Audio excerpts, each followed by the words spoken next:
Hey, welcome to Socialism for All. This file is being recorded for the July 2022 edition of Socialism for All, and it's an audiobook and discussion of The Democratic Tasks of the Revolutionary Proletariat by Lenin from 1906. If you like this video, please click like and subscribe, and consider supporting on Patreon at patreon.com/socialismforall. There's a link to Patreon in the video description. So, this was first published in Proletariat, number 4, June 17, 1906, so just a year after the First Russian Revolution, when the Tsar was not yet overthrown and neither was capitalism, but some reforms and concessions were extracted from the Tsarist government. It was published here, according to the text in Proletariat, by the Marxists' Internet Archive, marxists.org. Thanks, as usual, to the Marxists' Internet Archive for hosting this file. The source is Lenin Collected Works, Foreign Languages Publishing House, 1962, Moscow, Volume 8, translated by Bernard Isaacs and the late Isidore Lasker, HTML transcription and markup by B. Baggins, and it is in the public domain at the Lenin Internet Archive within the Marxists' Internet Archive. So let's get into the audiobook. The Russian Social Democratic Labor Party, as the conscious exponent of the working class movement, aims at the complete liberation of the toiling masses from every form of oppression and exploitation. The achievement of this objective, the abolition of private property and the means of production, and the creation of the socialist society, calls for a very high development of the productive forces of capitalism and a high degree of organization of the working class. The full development of the productive forces in modern bourgeois society, a broad, free, and open class struggle, and the political education, training, and rallying of the masses of the proletariat are inconceivable without political freedom. Therefore, it has always been the aim of the class-conscious proletariat to wage a determined struggle for complete political freedom and the democratic revolution. The proletariat is not alone in setting this task before itself. The bourgeoisie, or capitalist class, also needs political freedom. The enlightened members of the propertied classes hung out the banner of liberty long ago. The revolutionary intelligentsia, which comes mainly from these classes, has fought heroically for freedom. But the bourgeoisie as a whole is incapable of waging a determined struggle against the autocracy. It fears to lose in this struggle its property, which binds it to the existing order. It fears an all too revolutionary action of the workers, who will not stop at the democratic revolution, but will continue on to aspire to the socialist revolution. It fears a complete break with officialdom, with the bureaucracy, whose interests are bound up by 1,000 ties with the interests of the propertied classes. For this reason, the bourgeois struggle for liberty is notoriously timorous, inconsistent, and half-hearted. One of the tasks of the proletariat is to prod the bourgeoisie on, to raise before the whole people slogans calling for a complete democratic revolution, to start working boldly and independently for the realization of these slogans. In a word, to be the vanguard, to take the lead in the struggle for the liberty of the whole people. In the pursuit of this aim, the Russian Social Democrats have had to fight many a battle against the inconsistency of bourgeois liberalism. Let us recall, for instance, how Mr. Struve began his career, unhampered by the censor, as a political champion of the, quote, liberation of Russia. He made his debut with his preface to the Vita Memorandum, in which he advanced the markedly Shapovian, to use the current political nomenclature, slogan, rights and an authoritative zemstvo.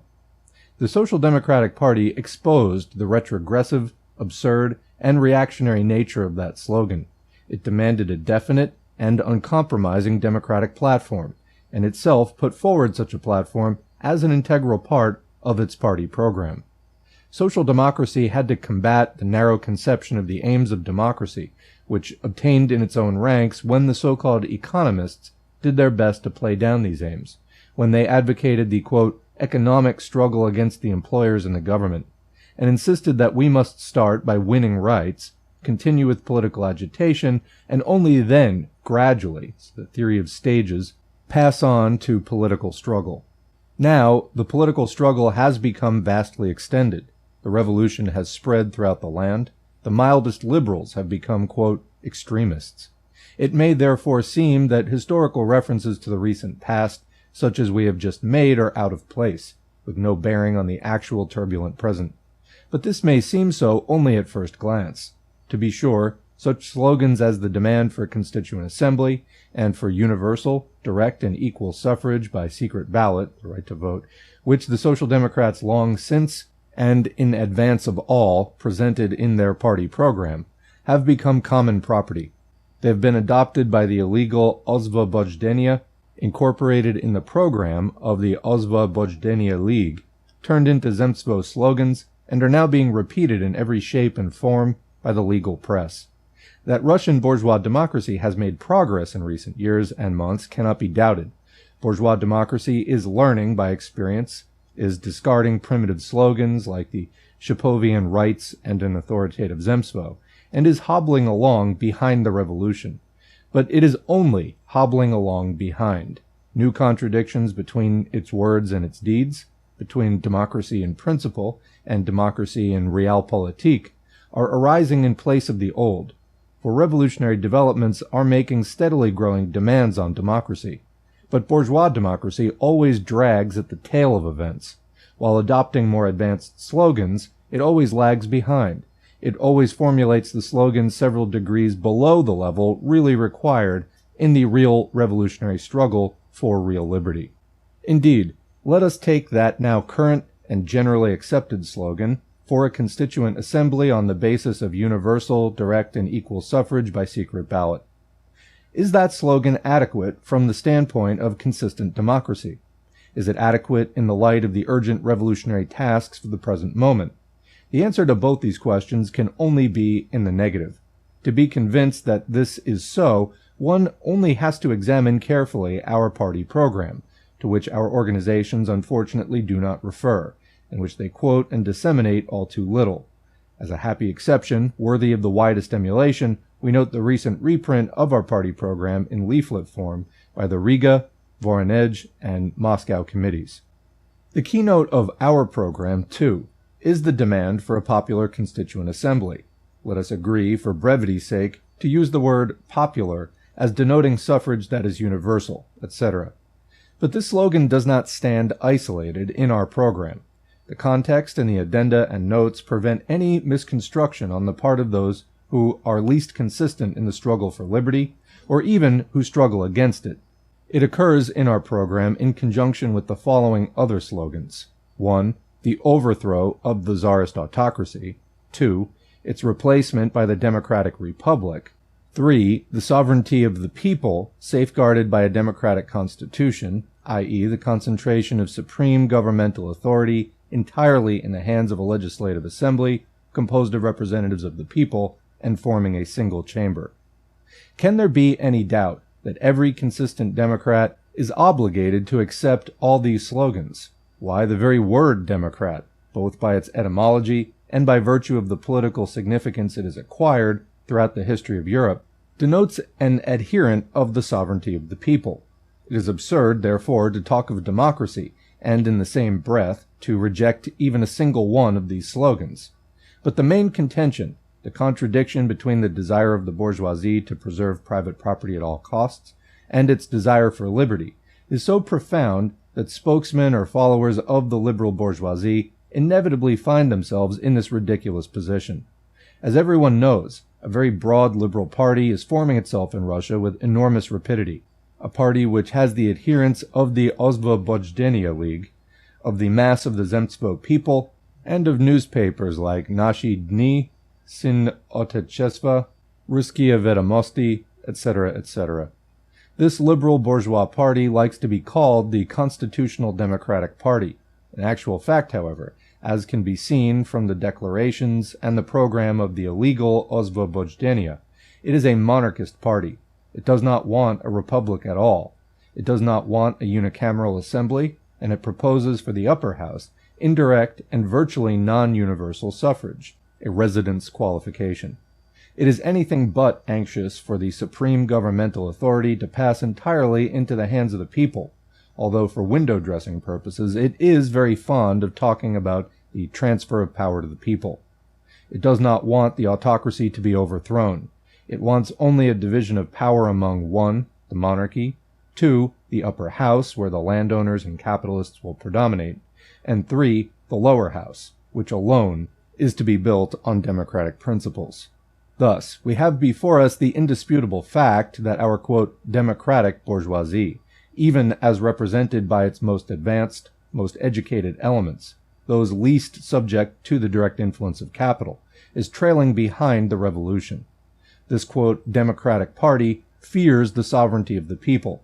While repeating our slogan of a popular constituent assembly, it in fact completely distorts its sense and significance and misleads the people by its use, or rather abuse. What is a popular constituent assembly? It is an assembly which, in the first place, really expresses the will of the people. To this end, we must have universal suffrage in all of its democratic aspects, and a full guarantee of freedom to conduct the election campaign.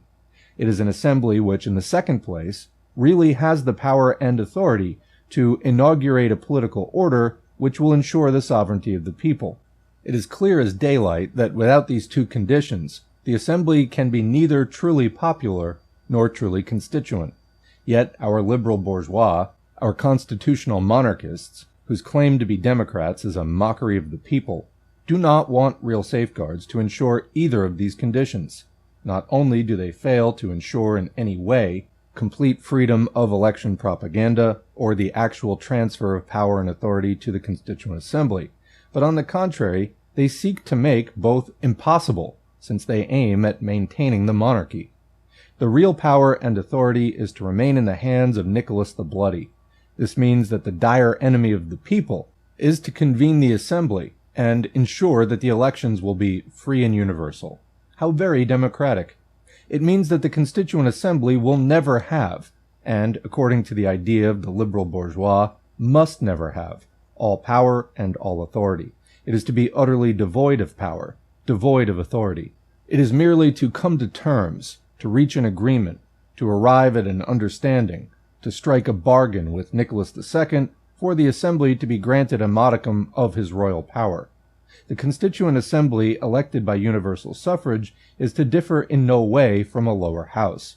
That is to say, the Constituent Assembly, convened for expressing and executing the will of the people, is designed by the liberal bourgeoisie to constitute, over the will of the people, the will of an upper house, and on top of that, the will of the monarchy, the will of Nicholas. Is it not obvious that in talking, speechifying, and shouting about a popular Constituent Assembly, the liberal bourgeois, the ozbojdzenia gentry, are actually planning an anti-popular consultative assembly? Instead of emancipating the people, they want to subject the people, by constitutional means, first to the power of the Tsar, monarchism, and secondly, to the power of the organized big bourgeoisie, the upper house.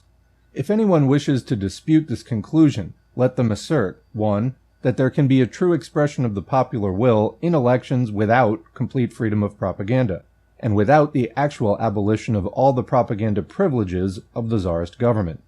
Quick comment here, propaganda used to have a more neutral connotation. It just comes from the word to propagate. So propaganda was just leaflets, flyers, whatever. It didn't originally always mean that it was, misleading or have some of those more negative connotations that we have today. So when Lenin's saying trying to run an election without complete freedom of propaganda basically means that you can't electioneer, that you can't advertise your candidates, etc. And, by the same token, the abolition of the propaganda privileges of the Tsarist government means, making it an even playing field. You have freedom of propaganda for your people's candidates, and that the Tsarist government doesn't, have a heavy hand in making their point. Anyway, point 2, that an assembly of delegates devoid of real power and authority, in that these are left in the hands of the Tsar, is not, in effect, a mere consultative body. To make either of these assertions, one must be either a brazen charlatan or a hopeless fool.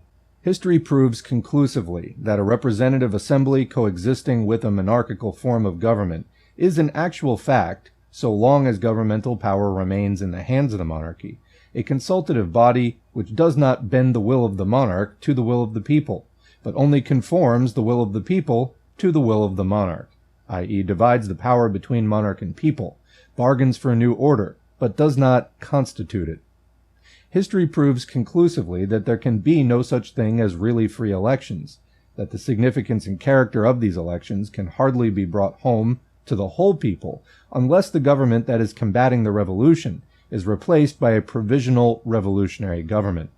To comment, this is eventually what they got in 1917 when the Tsar was deposed in February, and the bourgeoisie was heading up the provisional government, and the various other parties did participate in that provisional revolutionary government through most of 1917, and then the Bolsheviks, seeing an opportunity in the fall, seized it for a socialist revolution. Continuing, granting for a moment the improbable and the impossible, namely that the Tsarist government, having decided to convene a constituent, read consultative, assembly, will give formal guarantees of freedom of propaganda, all the vast advantages and superior facilities for campaigning which accrue from the organized power of the state will nevertheless remain in its hands. These advantages and facilities for propaganda during the elections to the First People's Assembly will be enjoyed by the very ones who have oppressed the people by all the means already in their power, and from whom the people have begun to wrest liberty by force. In a word, we arrive at the very conclusion we reached on the previous occasion, Proletariat issue number 3, when we examined this question from another angle. The slogan of a popular constituent assembly, taken by itself separately, is at the present time a slogan of the monarchist bourgeoisie, a slogan calling for a deal between the bourgeoisie and the Tsarist government. Only the overthrow of the Tsarist government and its replacement by a provisional revolutionary government, whose duty it will be to convene the popular constituent assembly, can be the slogan of the revolutionary struggle. Let the proletariat of Russia have no illusions on this score. In the din of the general excitation, it is being deceived by the use of its own slogans. If we fail to match the armed force of the government with the force of an armed people, if the Tsarist government is not utterly defeated and replaced by a provisional revolutionary government, every representative assembly, whatever title, popular, constituent, etc., may be conferred upon it, will in fact be an assembly of representatives of the big bourgeoisie, convened for the purpose of bargaining with the Tsar for a division of power. The more the people's struggle against the Tsar comes to a head, and the greater likelihood there is of a speedy realization of the demand for an assembly of people's representatives, the more closely must the revolutionary proletariat watch the, quote, democratic bourgeoisie. The sooner we gain freedom, the sooner will this ally of the proletariat become its enemy. Two circumstances will serve to cloak this change. One, the vagueness, incompleteness, and non-committal character of the would-be democratic slogans of the bourgeoisie, and two, the endeavor to turn the slogans of the proletariat into mere phrases, to substitute empty promises for real safeguards of liberty and revolution. The workers must now watch the, quote, Democrats with intensified vigilance.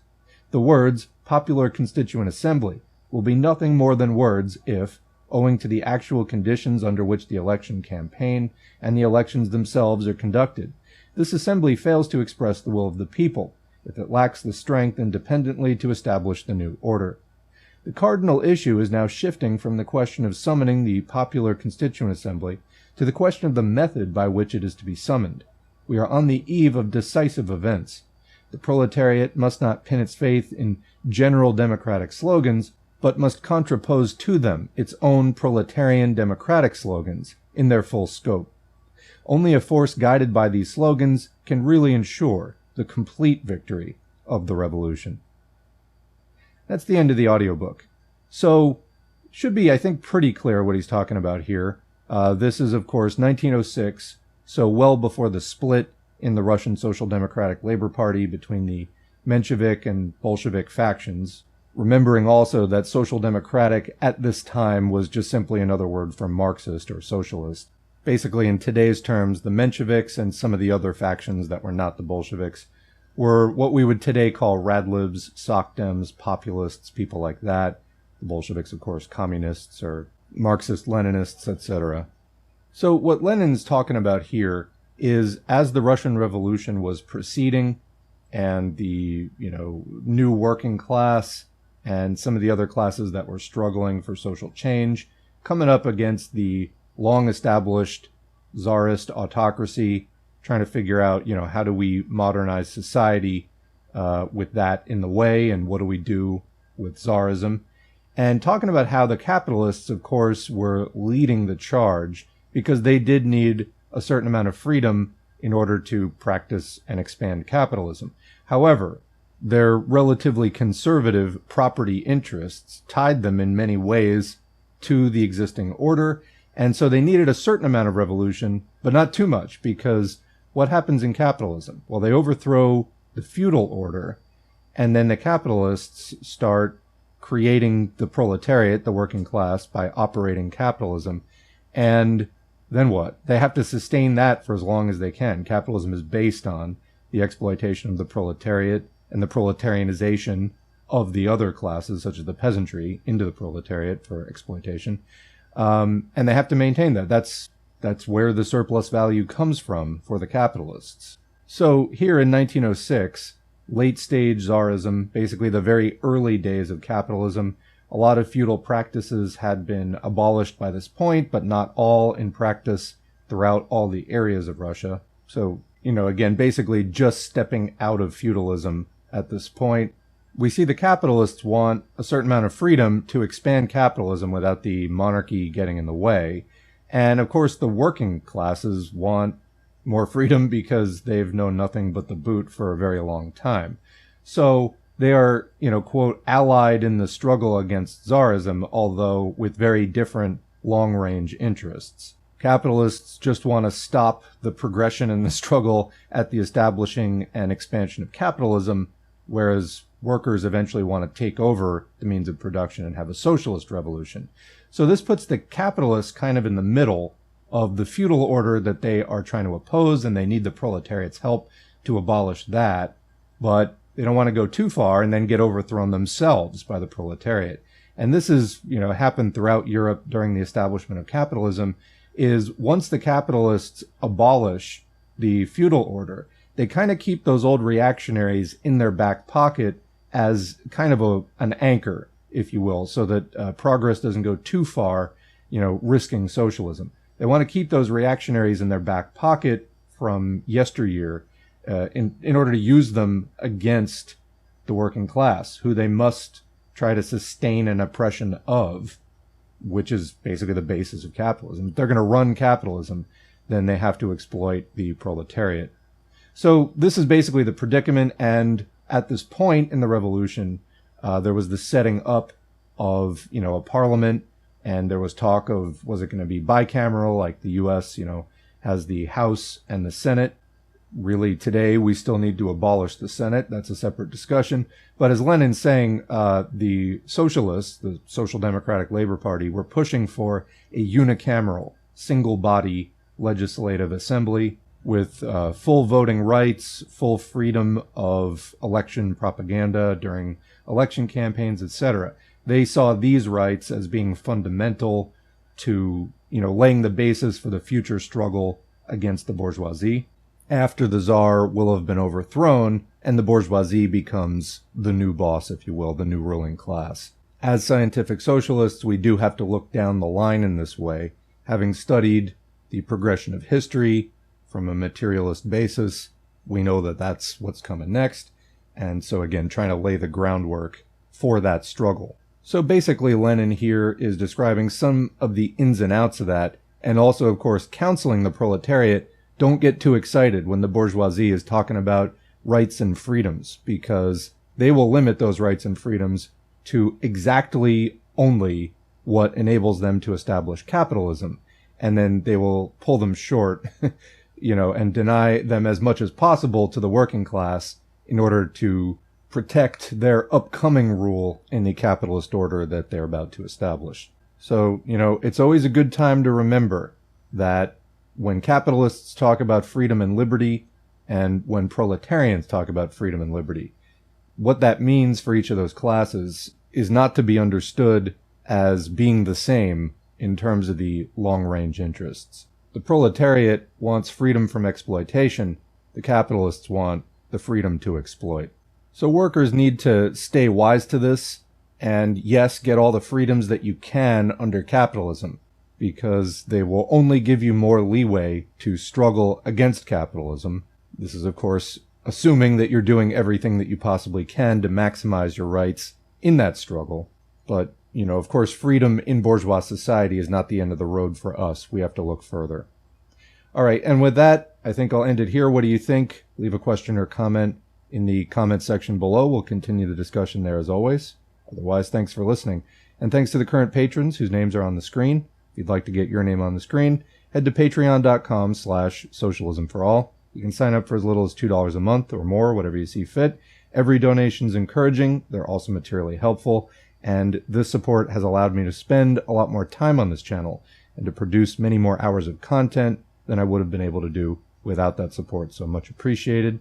Then, after the content has been produced and uploaded, engagement counts. Like it, share it, subscribe to the channel, leave a comment, even if it's just thanks or good video, something like that.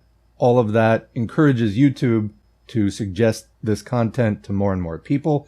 The audience has been expanding by about 500 to 600 subscribers a month, which is great. We want to keep that growing, and we want more and more people to get access to this information in a digestible, understandable way. That's what this is all about, because capitalism is just heading into more and more crises, and we have got to raise the standards of the U.S. left. We have a lot of work to do, not just the U.S. left, but in many countries. So hopefully this material has been helpful for you. And hopefully also there is a decent organization or party in your area that you can join and get involved in the struggle, which is ultimately what counts, not just learning this stuff in an abstract academic way, but applying it in your community in real life. That party or organization may or may not exist yet in your area, but if it doesn't, hopefully you can at least find something on maybe more of the statewide or national scale that you can join and get involved with in some capacity. All right, thanks again, and we will catch you in the next video.